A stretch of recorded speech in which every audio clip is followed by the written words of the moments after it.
हमारा भारत देश, जिसके उत्तर में हिमालय, दक्षिण में समुद्र से कन्याकुमारी तक फैला यह उपमहाद्वीप भारतवर्ष के नाम से जाना जाता है। परम आदरणीय मुख्य अतिथि के रूप में पधारे हुए माननीय कुलपति महोदय, आपके साथ बैठे हुए आदरणीय क्षेत्र निदेशक राष्ट्रीय सेवा योजना उत्तर प्रदेश व उत्तराखंड, साथ ही विशिष्ट अतिथि के रूप में पधारे हुए महाविद्यालय के संस्थापक प्राचार्य महोदय तथा महाविद्यालय के प्राचार्य महोदय, आदरणीय गुरुजन एवं प्यारे भाइयों व बहनों, मैं सचिन विश्वकर्मा, स्वयं सेवक राष्ट्रीय सेवा योजना एवं स्वयं सेवक व स्वयं सेवकाओं की तरफ से आज आप सभी का स्वागत, वंदन एवं अभिनंदन करता हूं। इस ऐतिहासिक महाविद्यालय परिसर में आप पधारे, इसके लिए आपका पुनः से स्वागत, आभार, अभिनंदन और वंदन किए जा रहे इस कार्यक्रम में मंच पर उपस्थित सम्माननीय संस्थापक प्राचार्य जी श्री राय साहब, वर्तमान प्राचार्य जी श्री राय साहब, कार्यक्रम के वरिष्ठ अधिकारी श्री सक्सेना साहब,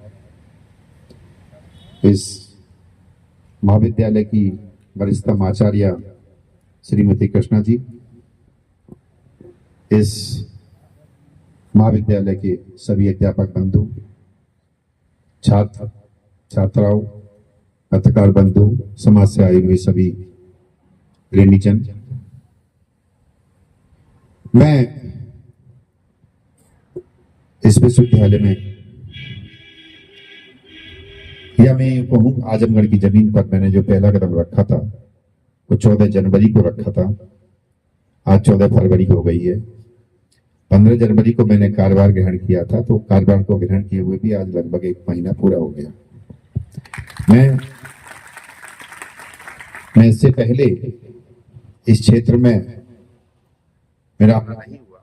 सिर्फ एक बार मेरा आना हुआ जब मेरे परम आदरणीय गुरु प्रोफेसर सुंदरलाल जी ने जौनपुर विश्वविद्यालय का चार्ज लिया था, और उस समय यह महाविद्यालय जौनपुर विश्वविद्यालय का ही एक अंग हुआ करता था। मेरे गुरु वहां वाइस चांसलर रहे, मैं उन्हें ज्वाइन कराने आया था। और आप सोचिए मुझसे बड़ा सौभाग्यशाली कौन होगा कि मुझे एक ऐसे विश्वविद्यालय का सेवा करने का मौका मिला जहां कभी मेरे गुरु ने उस विश्वविद्यालय में सेवा की थी।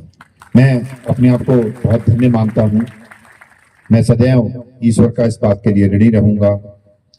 मैं ऋणी रहूंगा इस प्रदेश की राज्यपाल महोदया जी, माननीय श्रीमती आनंदीबेन पटेल जी का, जिन्होंने मुझे यह मौका दिया और कहा कि जाइए आजमगढ़ में कुलपति बनकर के मत जाइए, वहां सेवा करनी है, उस विश्वविद्यालय को नई ऊंचाइयां, नई दिशाएं देनी है, यह सोच करके जाइए। और जब 3 साल का कार्यकाल पूरा कर दें तो विश्वविद्यालय का नाम स्वर्णिम अक्षरों में लिखा जाना चाहिए, ये सोच करके जाइए। मैं इस बात के लिए हमेशा ऋणी रहूंगा और आभारी रहूंगा कि उन्होंने मुझे इस लायक समझा कि मुझे इस विश्वविद्यालय का द्वितीय कुलपति नियुक्त किया। मैं यहाँ जो मेरे युवा साथी बैठे हुए हैं, युवा सभी होते हैं, चाहे आपकी उम्र कितनी ही क्यों ना हो जाए।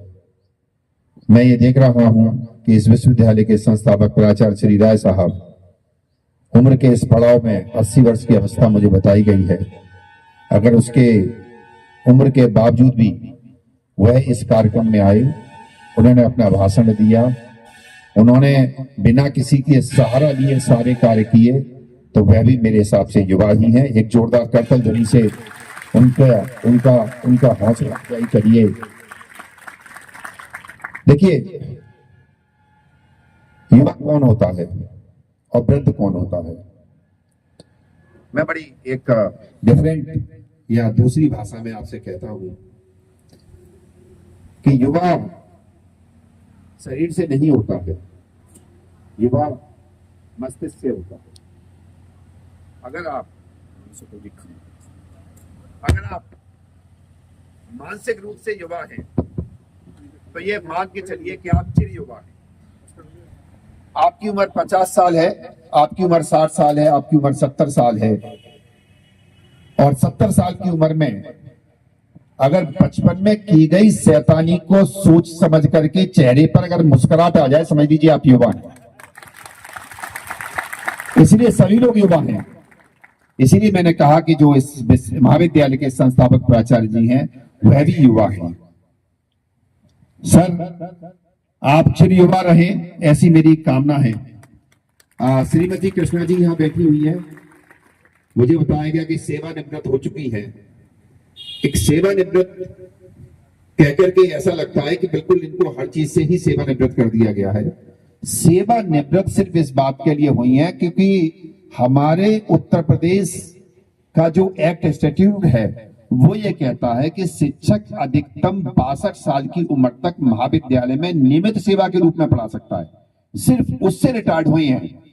इसका मतलब ये नहीं है कि वह मानसिक रूप से रिटायर्ड है, वह शारीरिक रूप से रिटायर्ड है, नहीं, वह आज भी उतने ही जवान है जितनी जवान जब वो इन्होंने महाविद्यालय में प्रवेश किया था तब वो हुआ करती थी। चेहरे पर एक मुस्कुराहट रखिए मैडम, और मैं चाहता हूं यही मुस्कुराहट हर समय बरकरार रहे आप लोगों के चेहरे पर।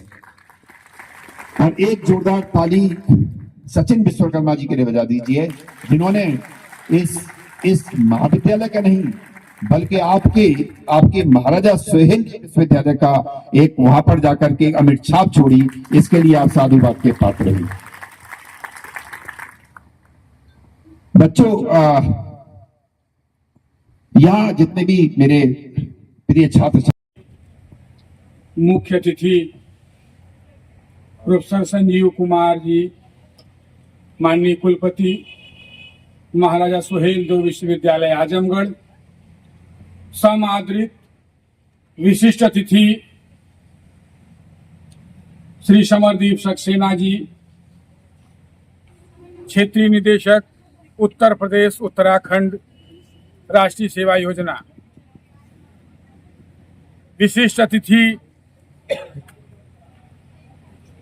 श्री डॉक्टर सच्चिदानंद राय साहब, पूर्व संस्थापक प्राचार्य, गांधी स्मारक त्रिवेणी पीजी कॉलेज बरदह आजमगढ़।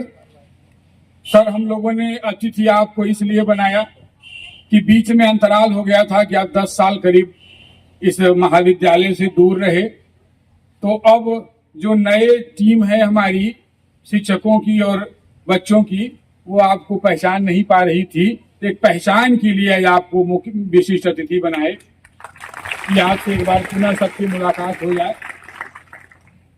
आज महाराजा सुहेलदेव विश्वविद्यालय आजमगढ़ के कुलपति प्रोफेसर संजीव कुमार जी का इस पुण्य भूमि बाबू त्रिवेणी राय की धरती पर गांधी स्मारक त्रिवेणी महाविद्यालय बरदह में राष्ट्रीय सेवा योजना के सप्ताह व्यापी शिविर में आगमन हुआ है। इसके लिए यह क्षेत्र, यह महाविद्यालय हर्ष से। If you like this video, please share and subscribe of channel. Also don't forget press the bell icon for regular updates.